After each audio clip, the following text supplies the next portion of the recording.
Essa então é a live com o Dr. Carlos Galia, que nós já vamos começando a receber as pessoas, né, que quiserem entrar, e nós vamos, já temos aí o Rafa Forni já entrou, o Betinho entrou também, muita gente boa aí já está se juntando a nós. Então essa é a live com o Dr. Carlos Galia, que está começando agora.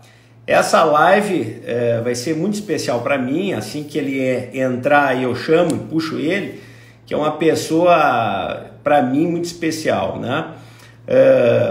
O Forne aí mandando os cumprimentos, muito obrigado, amigão. Várias pessoas conhecidas, né? Pacientes também. E assim, o que tem de importante hoje? A Cris entrou, já dou um oi para ela. Que cada live, ó, a Cris entrou. Cada live a gente faz um assunto diferente, específico, né? E qual é o objetivo das lives? É divulgar esse conhecimento médico, né? Nicole e Sônia mandam também um abraço, muito bacana. Então vamos ver aqui se ele já está entrando. A gente já vai colocando o pessoal aí, já vai acolhendo. Doutor André Mosqueta, muito bacana. Deixa eu ver se quem é que entra aqui. Vamos ver, esperando aqui entrar o nosso palestrante de hoje. A Lígia entrou, manda um beijo para Elis, Lígia, que fique muito claro que a gente está deixando um beijo aí pro pessoal. Ó, a Lígia está ali, muito bem. Bom, fica só esperando aqui o convidado. Olá, e aí pessoal? Vamos ver ele chegar. Bom, então assim, a ideia das lives é essa, né? É que a gente possa divulgar o conhecimento médico, o conhecimento ortopédico, né? E assim que a gente vai divulgando, ó, a gente já tem aqui, olha aí, ó, Ike Ruschel, cirurgião de mão e punho, olha que bacana, muita gente aí entrando. Então assim, vamos ver se ele aceita aí o Carlos Galia entrar nessa live. Bruda Losbel. Professor Galia, que alegria tê-lo aqui conosco. Professor André. Boa noite. Boa noite. Boa noite, muito obrigado pelo convite. Tê-lo aqui. Eu estava explicando para o pessoal que a gente vai fazendo essas lives, né, para divulgar o conhecimento médico para quem não é médico. Primeiro ponto. E eu queria falar de outras coisas. Primeiro, que isso não substitui a orientação de nenhum médico. Que a gente está colocando o panorama geral da especialidade, dando informações, né, para as pessoas que querem informações, do modo mais claro possível, mas não vai substituir a consulta com o seu médico, o parecer do seu médico. O melhor médico é o seu médico, que lhe examinou, que é atento, que está vendo o seu caso. Aqui são as minhas opiniões, as opiniões do Galia, né, que ele vai dar agora, como perito que é, mas valorize a atenção do seu médico. É isso, né? Mas aqui a gente vai falar de muita coisa, né, de coisas muito específicas aí sobre cirurgia do quadril, né? E, enfim, cara, primeiro te dar boa noite aí, Galia, deixar tu falar um pouquinho. Alô? Muito obrigado pelo convite. Está me ouvindo bem? Sim, estou ouvindo. Agora foi. Muito obrigado pelo convite. Estou muito honrado de ter sido lembrado pelo amigo, um grande ortopedista, grande cirurgião, grande amigo, ex-aluno. Então não podia estar em lugar melhor para estar falando, né? É verdade. A gente está vendo a Suzy aí, está entrando lá do bloco bacana que você conhece aí. Primeiro, assim, fazer uma live com o Galia, para mim, é uma honra. E por que eu pedi para o Galia para fazer essa live? Porque o Galia foi quem me ensinou a operar. Ele e o doutor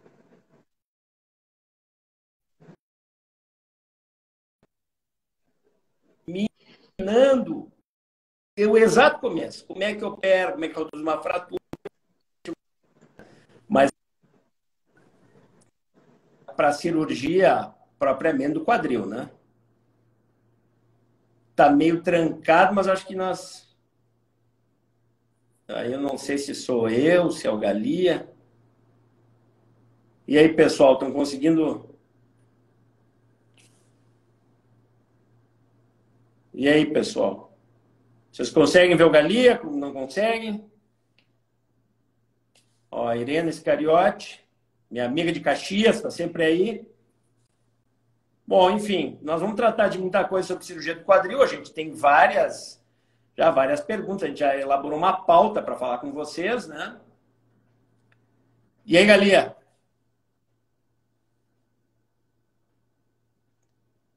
Os dois estão travando. Ih, já vi tudo. É que depois desse temporal... E aí, pessoal?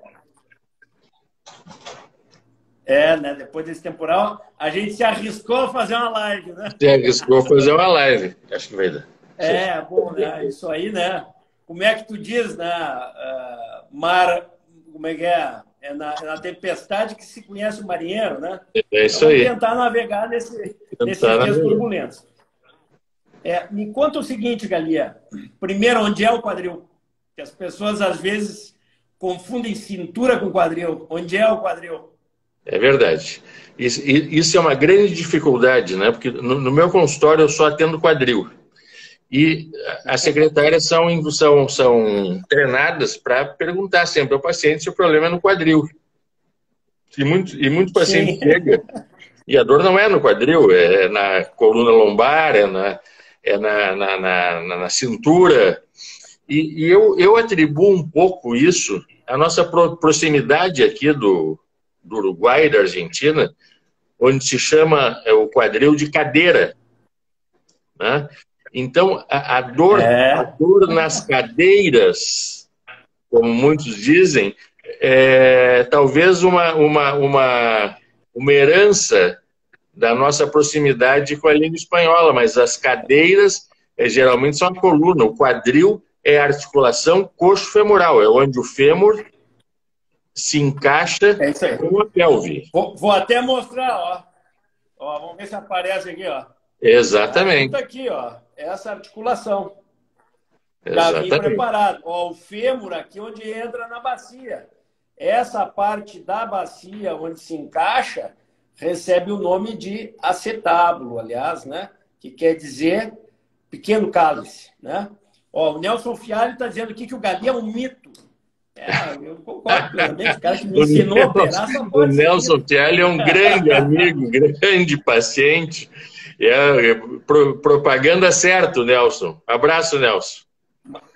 Muito bom, muito legal. Então, assim, como é que é quando, enfim, a pessoa começa a ter uma dor no quadril, como é que ela se manifesta, como é que a gente suspeita que é dessa articulação, quais são os sintomas mais comuns? Conta aí para nós como é que é essa dor que é do quadril. Bom, André, a gente tem que dividir a dor no quadril primeiro por faixas etárias. Né? Se nós pegarmos uma dor no quadril da criança, tem uma conotação.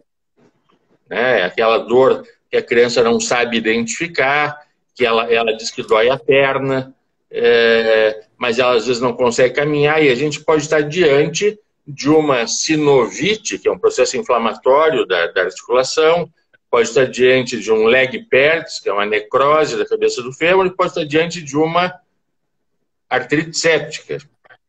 Então, isso são dores características da infância. Já o adulto jovem, hoje, com esse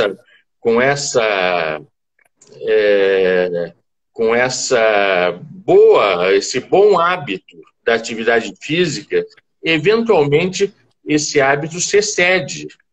Então, os adultos jovens começam a ter mais dor do que tinham há 20 anos ou há 30 anos. Então, esse é o paciente que geralmente aparece com uma dor, como é caracterizada pelo Gans, que foi quem descreveu a doença do impacto femoroacetabular, aquela dor em C, que o paciente bota a mão, se eu vou levantar, bota a mão... Levanta ali.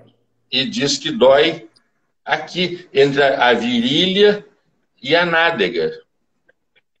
Então, isso é a dor do impacto femoroacetabular, que a gente tem que ter uma abordagem. Existem as dores mais características da doença articular já degenerativa, mesmo no paciente jovem, que é a dor na virilha. Então, é o paciente que acha que teve uma distensão na virilha. Puxa, eu tive uma distensão faz 6 meses, faz 1 ano, e não fica bom nunca. Isso começa a ser um sinal de alerta muito, muito importante para o médico que está ouvindo a história.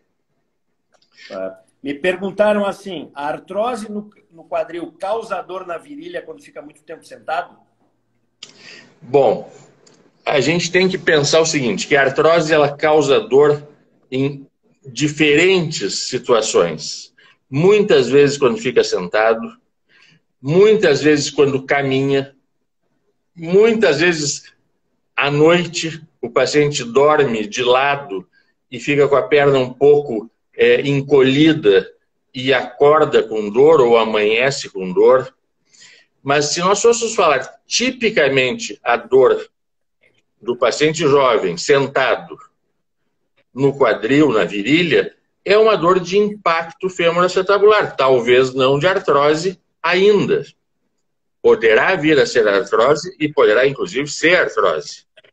Mas a dor do paciente jovem sentado, a gente tem que começar a pensar para o lado, porque nós médicos somos como os detetives, os investigadores.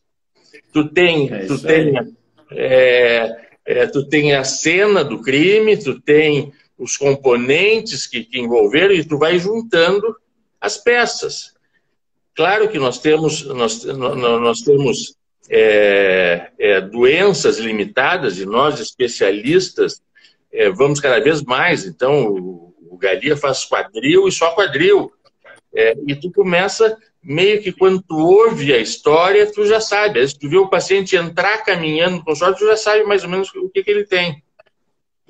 E isso a gente tem que cuidar também para não cair no pré-julgamento de um problema, né? Nós não vamos ser traídos pela experiência. A gente tem que usar a experiência a nosso favor. Eu, por exemplo, gosto muito daquela tem dificuldade de pôr meia, amarrar sapato, entrar e sair do carro, virar na cama de noite, como tu acabaste de dizer, né? Acho que são sinais, né, indiretos que a gente acaba juntando, e com o tempo, né, como tu disseste, são importantes. E tu vai juntando como um detetive, né? Vai se somando, né, já a tua experiência, como é que entrou no consultório, como é que se posiciona, né? São coisas que vão se juntando. Eu quero dizer que tem outros cirurgiões de quadril aqui que estão nos prestigiando, viu? O Zeca lá de Passo Fundo, o doutor Ezequiel. Agora o Instagram vai tremer, né? Ele aqui conosco. Então eu quero dar, né, esse aceno aí para o Zeca. Abraço para o Zeca. Que está nos vendo, que é o doutor Ezequiel, que é o seguinte, é muito importante vocês prestarem atenção no que o Galia está dizendo, porque ele foi presidente da Sociedade Brasileira de Quadril. E ele, poxa, tem mestrado, tem doutorado, é professor da URGS, e tudo isso, e ainda é bom médico. Então, vocês saibam que estão tendo acesso a uma pessoa muito especial, né? E o Zeca manda um abraço para nós aí na nossa live. Como é que tu diferencia? Claro que é caso a caso, eu já expliquei isso, né? Cada pessoa vai ser diferente e não dá para generalizar. Mas como que a pessoa... Porque muitas vezes a pessoa tem, na verdade, uma dor do ciático, né? Como é que é, em linhas gerais, a diferenciação disso, Galia? A parte assim, clínica, como é que é? Bom, isso é um diagnóstico diferencial, né? Da patologia articular, artrose do quadril, e uma ciatalgia, uma dor no ciático.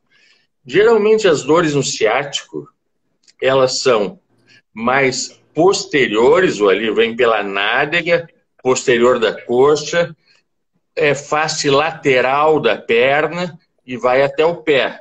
Então, isso é uma característica.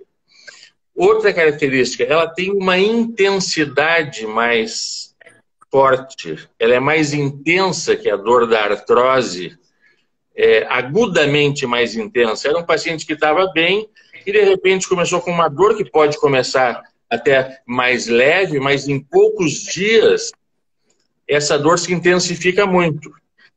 E o exame físico, ele é bem característico, uma vez que existem testes, como o teste Laseg, que tu vai testar o ciático. Mas tu tem que estar atento, porque muitas vezes tu é traído, porque na medicina não é nem sempre nem nunca. As coisas são, muitas vezes, intermediárias. O que é característico, o que é típico, isso é fácil. O problema é tu diferenciar. Olha, isso aqui é uma ciatalgia leve, que tu pode, inclusive, ter dor que se irradia para a região anterior do quadril, que tu pode ter uma dor mais leve, que tu não tem sinais neurológicos característicos, e isso tu pode estar tratando de uma ciatalgia. Mas a medicina ela é feita de anamnese, exame físico e exames complementares. Quer dizer, a tua anamnese é muito importante. Isso que tu falaste antes. É essencial a história, né, pessoal? A anamnese é a história que a gente coleta do caso. Exatamente, isso que tu falaste antes. Um paciente que chega dizendo, olha, doutor, e eu ia deixar isso para o paciente mais velho um pouco. Cada vez é mais difícil eu cortar a unha do pé. Cada vez é mais difícil eu calçar o sapato. Bom, isso vai te levando pelo menos a pensar, esse quadril está com menos mobilidade. E se ele tem menos mobilidade, ele tem uma doença articular, seja ela qual for. O pessoal pergunta muito sobre fatores predisponentes, né, que fazem a pessoa ter artrose de quadril, por exemplo, né? Obesidade é um fator predisponente, Galia. Que outros tu lembra aí? Como é que é? Bom, a obesidade é um fator predisponente por alguns aspectos, e aqui nós temos que tirar um pouco essa ideia do ortopedista, nossa, né, de que tudo é mecânico. E nem tudo é mecânico. Nem tudo.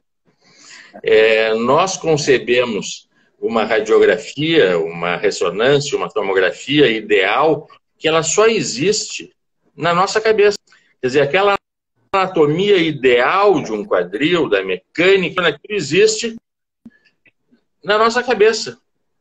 Ela não existe necessariamente na vida real. Então, muitas vezes, tu tem um quadril, ele é, entre aspas, normal, um paciente que é obeso e que tem artrose unilateral. Quer dizer, então nós não podemos achar que a obesidade dele só sobrecarrega um lado. Mas é gêmeo do outro, vai fazer como? Né? Exatamente. Então não é só mecânico, a obesidade se sabe que ela cursa e cada vez mais se teoriza ou se hipotetiza isso, de que ela é uma doença inflamatória. Então, a obesidade, ela tem o corpo está inflamado, a gordura é uma inflamação, assim como ela predispõe à síndrome metabólica, ela predispõe ao diabetes tipo 2 e ela também predispõe a doenças articulares. Então, não necessariamente essa doença articular seja pelo excesso de peso, pela mecânica, mas pode ser pela parte biológica do paciente. E isso a gente tem que estar atento. Tem que estar atento. Entrou também aí nosso colega, doutor Rodrigo Scheid, te mandou um abraço. Grande, Rodrigo. Olha, um cirurgião já de renome em Santa Catarina. Então tem muitos amigos aqui participando dessa discussão aqui conosco, né? O pessoal da fisioterapia mandando um abraço, né? Tem muita gente acompanhando. E sobre a mecânica do quadril, né? Uma coisa que hoje o pessoal já está mais ou menos ligado nos termos, E eu queria que tu explicasse para nós que um dos fatores predisponentes é essa alteração mecânica e que, às vezes, recebe o nome, né, de impacto, né? Alguém já me botou aqui, eu tenho cisto no acetábulo. Explica um pouco para nós aí, Gali, o que é o impacto entre o fêmur e o acetábulo, que eu mostrei para vocês lá no começo. Impacto fêmuro-acetabular. O que é isso? Conta aí para nós um pouco o que é. O impacto, na verdade, ele é uma tradução do inglês do impingement. Deixa eu dizer só uma coisinha. Nós atingimos 50 pessoas na live. Eu acho que vai travar o Instagram agora, viu? 50, é muita gente. Então, tu vai... Põe aí. Que bom, fico feliz com isso. Vai. Mas o impacto, ele é uma tradução do inglês do impingement. Não é do impeachment, é do impingement. Do impeachment. Né? Do impingement. E é uma tradução que ela não ficou legal para nós, porque aqui a gente fala no impacto e lembra do impacto aquele da corrida. Da batida. Mas eu uso um tênis bom. Não, isso não tem nada a ver com impacto fêmur-acetabular. Na verdade, impacto fêmur-acetabular é o contato do colo do fêmur, aquilo que o Dr. André mostrou, sobre o rebordo acetabular. E isso acontece em diversas situações. Na grande maioria das vezes, isso está relacionado à morfologia, à anatomia, ao desenho do quadril. Que ele pode ser de origem acetabular, então tu tem um acetábulo pincer ou em torquês, quer dizer, um acetábulo que em vez de ser aberto, ele fecha e comprime o colo do fêmur, e isso diminui a amplitude de movimento. E esse paciente, muitas vezes... Aqui nessa região, ó, que ele está falando aqui. No acetábulo, na bacia. Como às vezes o teto aqui é mais comprido. E aí vai bater e pode daí causar isso que ele diz, de modo repetido, chamado impingement, né? Ou impacto. Exatamente. Então, esse é o lado acetabular. Nós podemos ter também o impacto pelo lado femoral. Ou seja, a cabeça do fêmur, ao invés de ser uma bolinha de ping-pong, como deveria ser, redondinha, como todos nós gostaríamos e sonhamos que fosse, ela é mais ovalada. Então, nós temos uma articulação incongruente. Quer dizer, quando essa cabeça se movimenta, ela bate no rebordo. O mecanismo é o mesmo. E nós podemos ter o misto. Quer dizer, tu tem um acetábulo mais constrito e uma cabeça não esférica, o que gera também um impacto.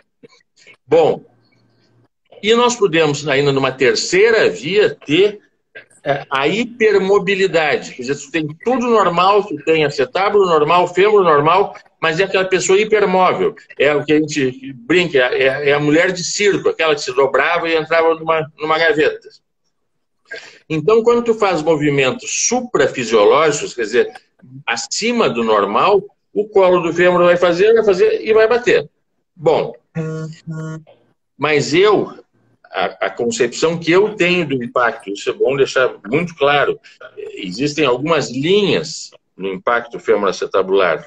A minha linha é extremamente conservadora. O fato de tu seres um portador de impacto fêmur-acetabular não te condena a ser um doente. Ele não te rotula a uma doença articular. Simplesmente tu tem uma anatomia, uma morfologia que é uma variante do normal ou uma variante do que nós gostaríamos que fosse o normal. Não tem dúvida. Tu chegasse, inclusive, a publicar isso, né, num jornal que é o jornal mais importante da ortopedia mundial, né, que é o Journal for Bone and Joint Surgery, né? Tu conta para nós desse trabalho aí e da importância disso que tu está dizendo. Bom, esse trabalho que foi feito pelo Dr. Rodrigo Scheid, que está aí, pelo Cristiano Diesel, que está comigo até hoje, e nós trabalhamos juntos há talvez 12, 15 anos, eles foram meus alunos de mestrado. E eu nunca me convenci de que o impacto fosse uma doença propriamente, e a gente discutia muito isso. Quer dizer, vem cá, não pode o impacto de uma hora para outra virar uma doença. Então, nós pensamos em radiografar pessoas assintomáticas que nunca tiveram nenhuma dor no quadril. O Rodrigo pegou uma parte, se não me engano, dos 40 aos 60 anos, o Cristiano dos 20 aos 40, e foram lá 500 quadris radiografados. E se chegou à conclusão que pessoas que nunca tiveram dor no quadril, 68%, 69% das mulheres tinham coxa profunda, que se chama, que é o acetábulo um pouco mais profundo, 40%, posso aqui estar errando o número para 44% ou para 38%, dos homens tinham alguma alteração na cabeça femoral e nunca tiveram sintomas. Então, o que isso a mim trouxe de recado? O que eu já imaginava, e essa era a hipótese que nós tínhamos, né? E o Cristiano e o Rodrigo sempre seguiram uma linha muito parecida, embora, por serem mais jovens, eles tinham a mente mais aberta do que a minha para isso, e tem até hoje, e isso é o que faz ser bacana o ensino, porque tu vê nos teus seguidores, vamos dizer assim, pessoas com formação excepcional, né? E em muitas coisas mais completas do que tu mesmo. E essa é a mágica do ensino. Então, nós vimos que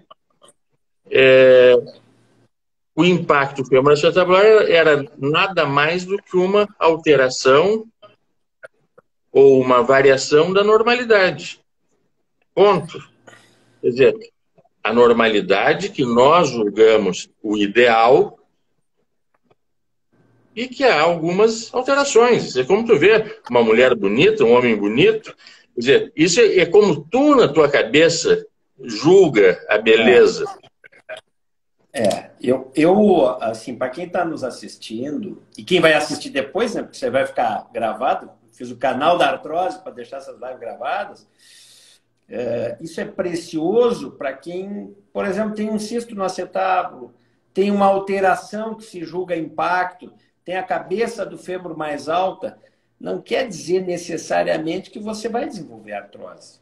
Então, isso que fique claro, né, Galia? Não é porque o exame veio com alguma característica que você tem que sair e operar e fazer uma artroscopia, por exemplo, do quadril, né?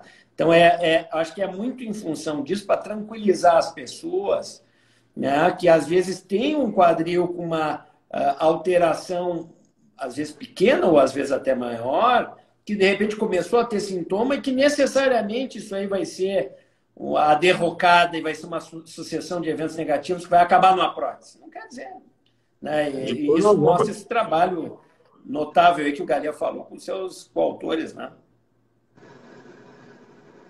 Bom, e aí, claro, né, tem coisas que podem causar, sim, impacto, né? O próprio Guilherme perguntou aqui sobre se puder falar sobre a sequela da epifisiólise, né? Se tem mais tendência. Bom, aí a anatomia também está mais no limite, né? E aí, claro, é uma coisa que você acaba, né, tendo mais risco, né? Mas isso é uma coisa que o acompanhamento vai nos dizer. Quais são os casos que têm que ser operados, quais são os casos que não têm que ser, né, operados. Estão me perguntando aqui de necrose, se é fator de risco para artrose, Galia. E aí? Sim. Não é? Como é que... Sim. Mas antes de mais nada, que se faça a justiça aqui, né? A primeira artroscopia do quadril, da qual eu participei, foi feita em Bento Gonçalves pelo Dr. André Cruz. Muito obrigado. Essa jogada a gente não ensaiou. Nós não ensaiamos essa jogada. Não ensaiamos. Isso aí. Mas eu não sei te dizer a data, mas faz uns 18 anos. 17 muitos anos. Muitos anos. Obrigado. Eu não, a gente podia ter... Então, Ficou bonito, doutor ficou mais André, bonito sem ensaiar. sem dúvida, é um pioneiro, é um audacioso. Obrigado. Audacioso. Muito obrigado. Bom, Muito obrigado. mas a necrose a necrose vascular, ela não é um fator disso, ela é uma causa de osteoartrose secundária, né? A necrose, ela é uma doença errática, ela é uma doença que, por isso, os tratamentos são tão difíceis de se estabelecer, porque muitas vezes tu vê uma necrose no paciente e ele evolui muito bem, sem que tu faça nada. Outras vezes ele evolui muito mal. Outras vezes tu faz algum procedimento e esse paciente melhora e tu, na verdade, não sabe se ele ia melhorar com ou sem esse procedimento. Agora, existe uma clínica de radiologia em Porto Alegre que está divulgando a ressonância de corpo inteiro. Ah, é? Não sabia. E eu não estou Bora julgando. fazer uma live com essa turma, galera. E não vai aqui nenhum juiz de merda. O cara faz uma ressonância do corpo inteiro para diagnóstico precoce de qualquer coisa que apareça em imagem. É perigoso isso aí, muito perigoso. É perigoso. A pessoa vai ser com 10 biópsias.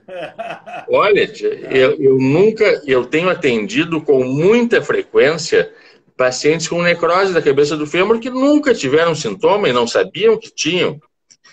Então, a necrose vascular ela também pode cursar absolutamente despercebida ou desapercebida, e tu só vai fazendo um diagnóstico desses casual. Mas na maioria das vezes o paciente chega com dor, então tu faz a sequência básica da história clínica, exame físico, raio-x. Aí o raio-x vem normal muitas vezes e tu vai então para a ressonância magnética, e a ressonância é o padrão ouro para o diagnóstico da necrose. Dependendo do estágio que tu pega a necrose, existem técnicas que tu pode usar para aliviar a dor do paciente, que são as foragens, que se chamam foragens, que são perfurações no colo do fêmur e que aliviam a dor do paciente na grande maioria das vezes. Tu pode utilizar aspirado de medula, tu pode utilizar célula-tronco, enfim, uma série de coisas que a gente pode lançar mão, mas que não estão ainda 100% no nosso dia a dia, não é? No nosso dia a dia, né? E isso a gente, enfim, a gente estuda isso juntos dentro da sociedade quadril, e a gente, claro, quer sempre o melhor do paciente, né? Ninguém quer esconder alguma técnica que só ele faça, né?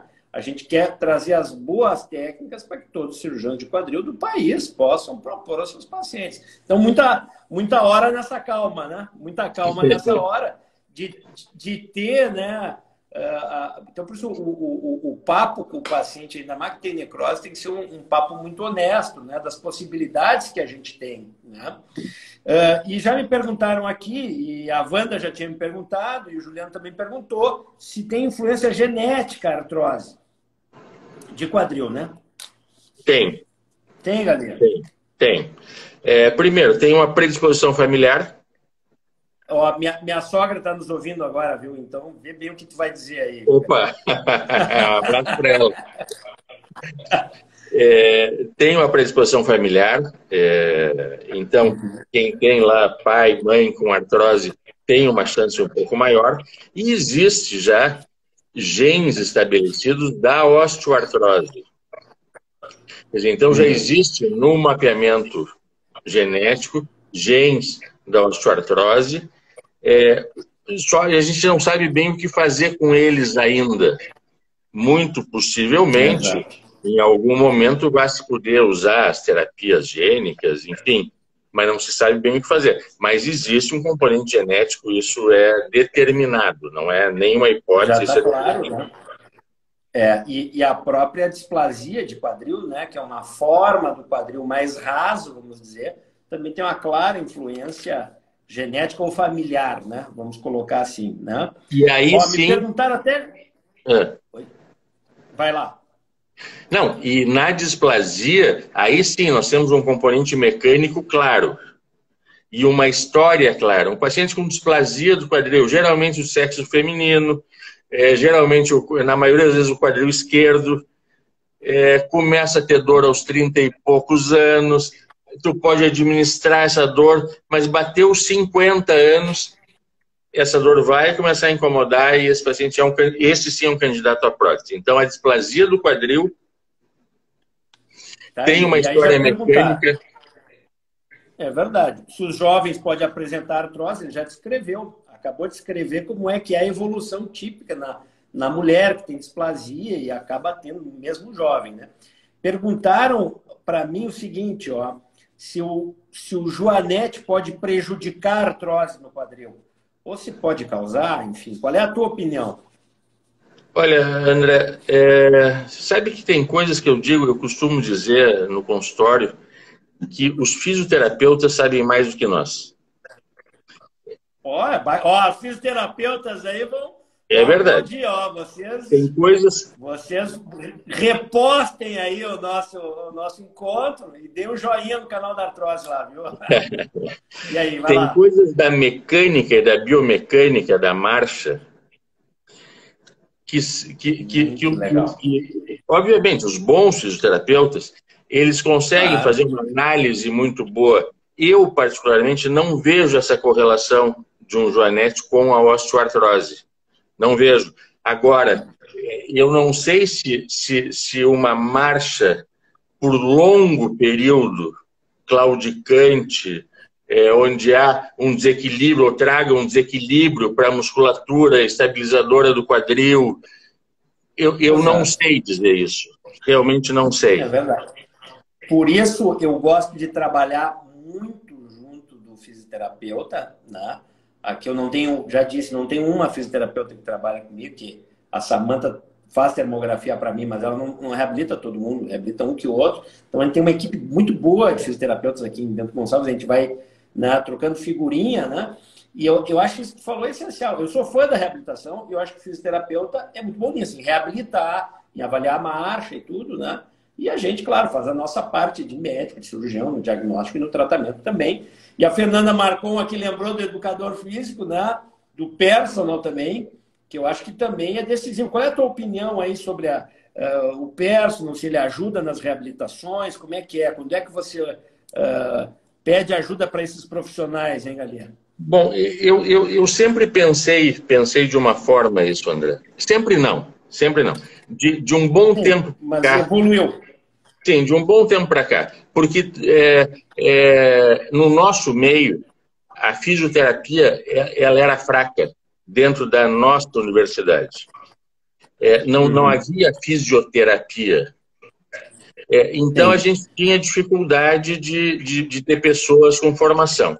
Mas a própria URGS começou com o curso de fisioterapia e outras faculdades e excelentes fisioterapeutas começaram a se formar nesse período. Com a minha entrada agora na direção médica do Grêmio, que eu também tenho tido essa... Mais essa, pessoal, anotem aí no currículo do Galia. Eu tenho tido essa experiência de ver o fisioterapeuta lá tratando do atleta. E eles, de certa forma, fazem uma coisa que eu pensava há muito tempo que eu fazia, mas sem ter o nome da coisa. Tem a transição. O que quer dizer? Existe ali a lesão, o médico faz o diagnóstico, o fisioterapeuta reabilita e, a partir de um determinado momento, ele faz a transição para o preparador físico ou para o educador físico, no caso de não ser atleta. Então, eu acho que essa transição ela é fundamental. Por quê? Porque o fisioterapeuta faz a parte dele. Mas ele tem limitação depois da reabilitação. E o condicionador, o preparador físico, o professor de educação física, o personal, ele vai dar o segmento. Mas para isso tem que ter diálogo. Exato. E ele estuda isso e pega isso dali para diante, né? Então, eu acho que essa ambientação é muito boa. A gente tem isso muito tranquilo, né? De, enfim, passa no médico, vai para o físico, a partir de certa etapa, o educador físico leva adiante, né, o personal.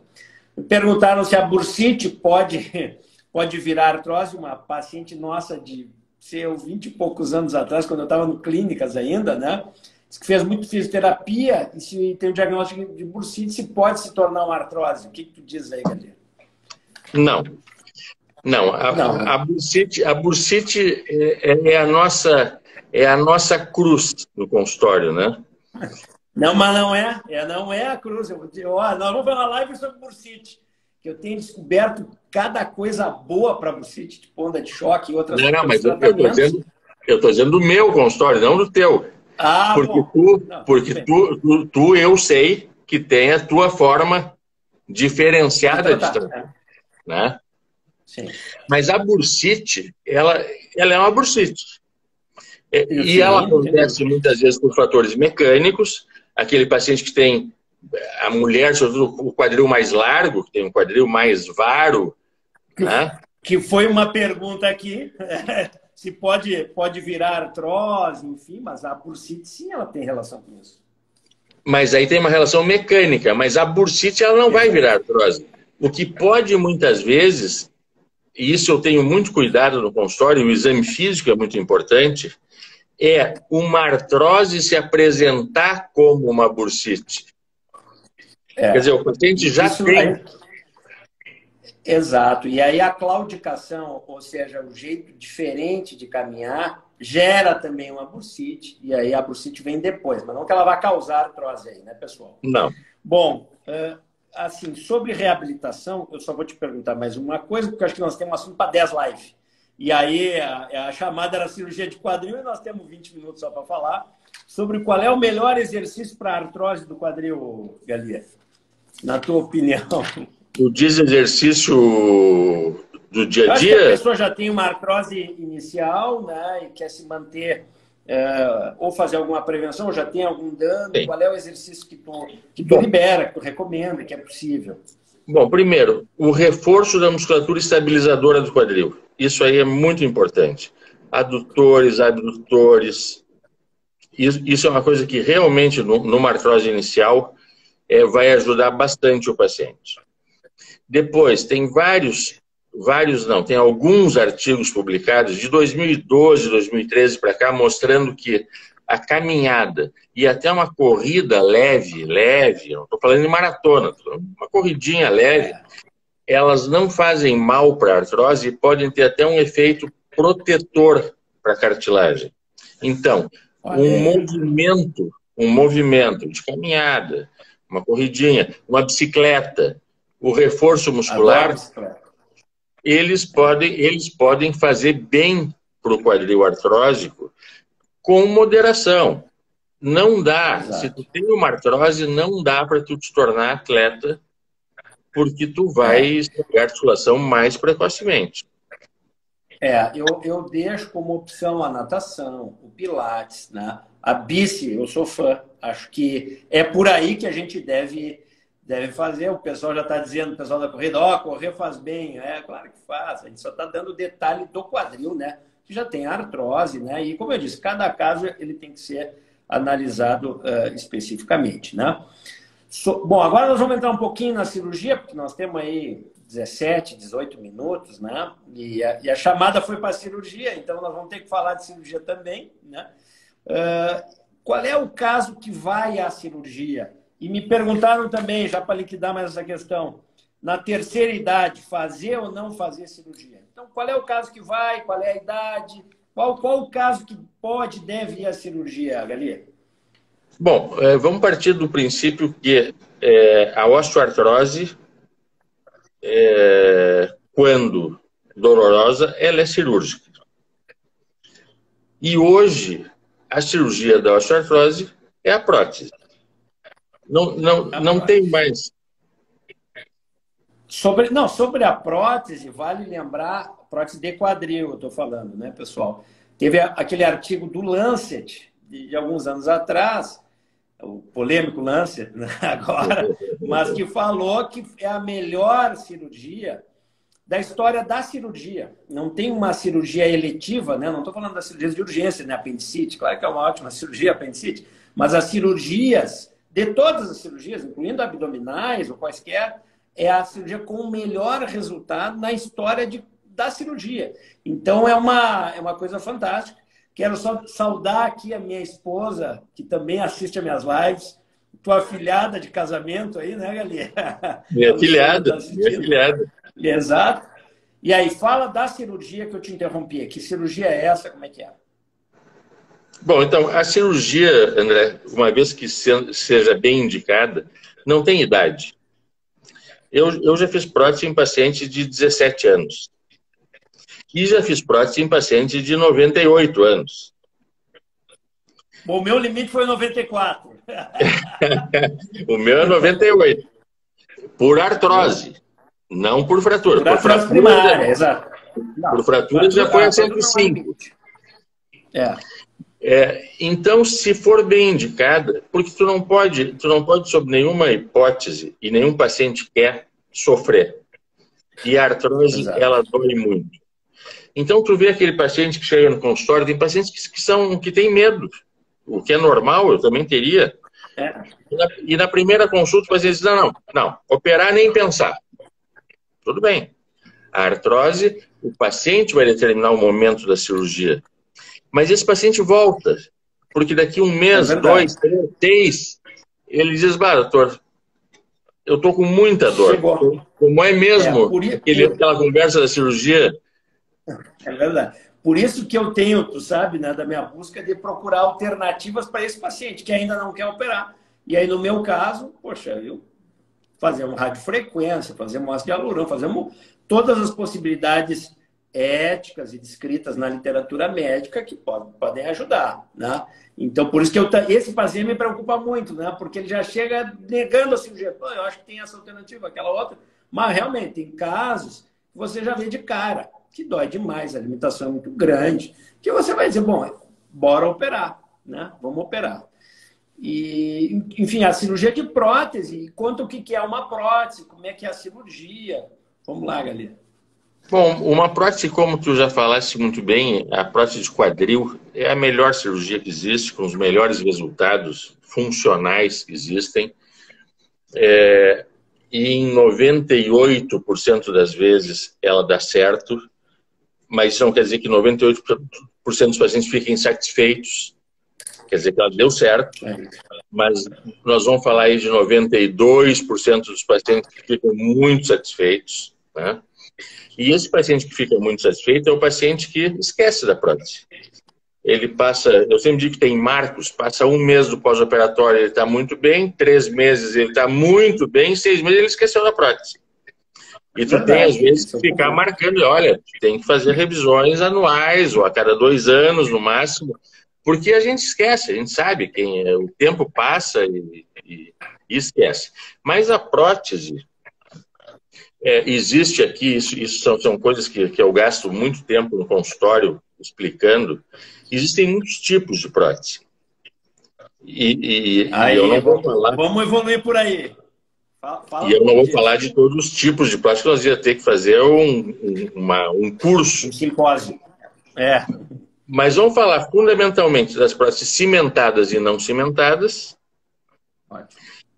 E aí pergunto, mas doutor, a prótese cimentada é melhor ou é pior? Bom, hoje, com o segmento que se tem das próteses, elas estão muito parecidas no longo prazo. Porque qual é o interesse da prótese? Qual é o grande goal da prótese? É ela durar bastante.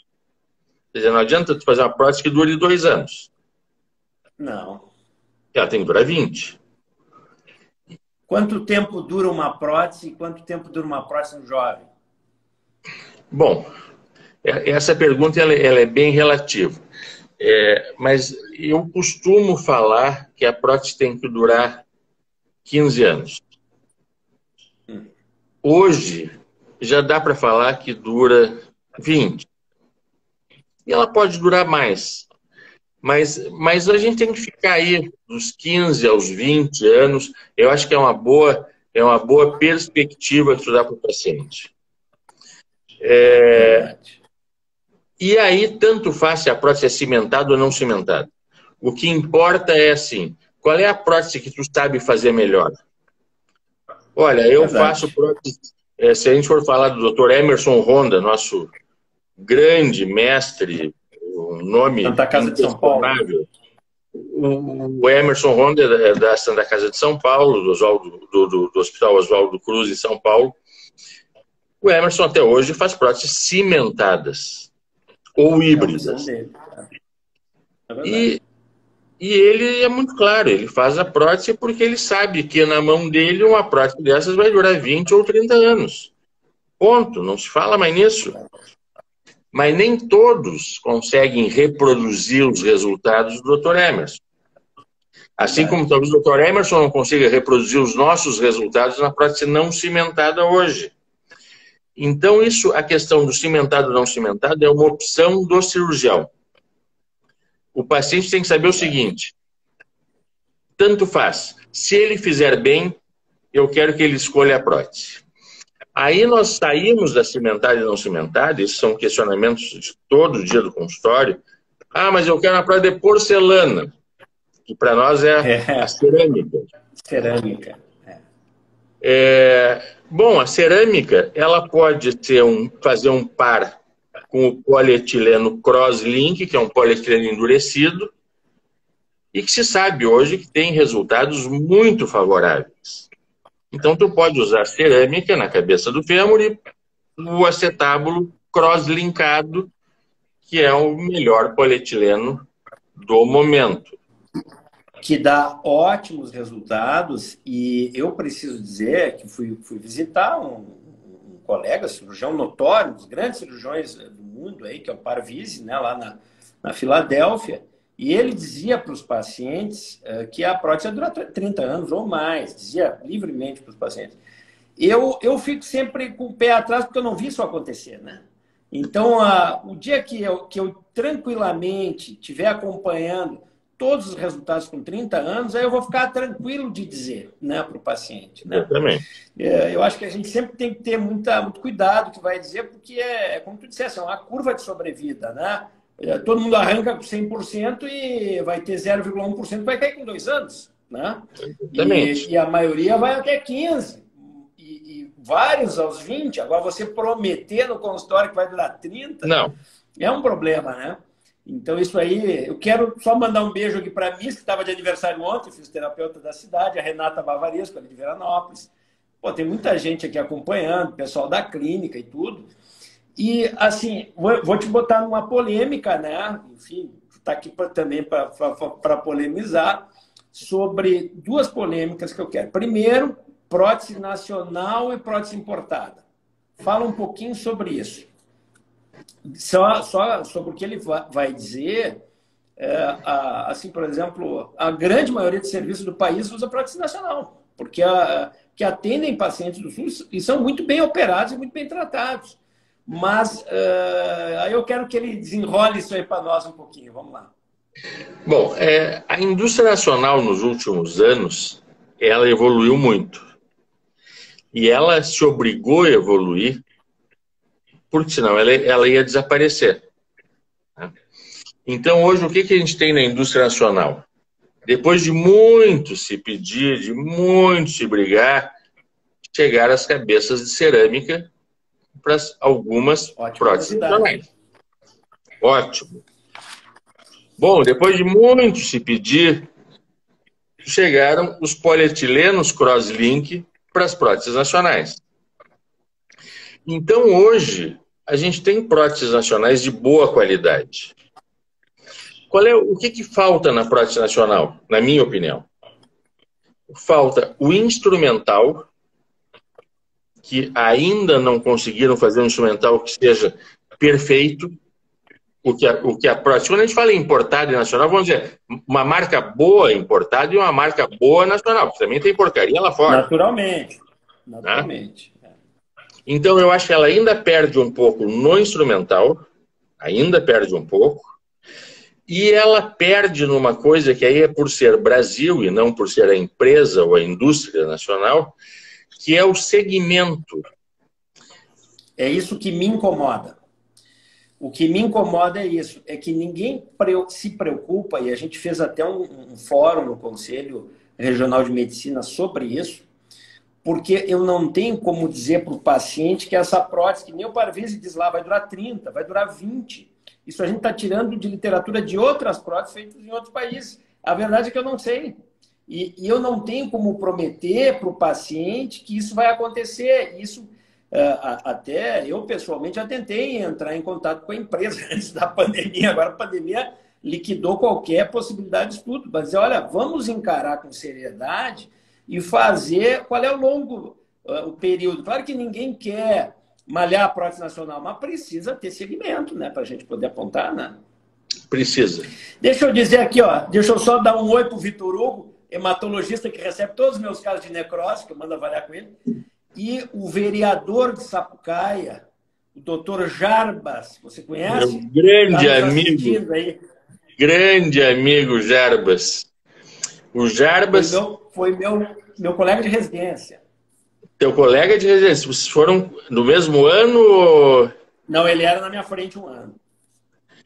O Jarbas é uma das figuras que eu tenho maior apreço. Eu quero que ele me ouça, porque a gente tem que dizer as coisas de público, né?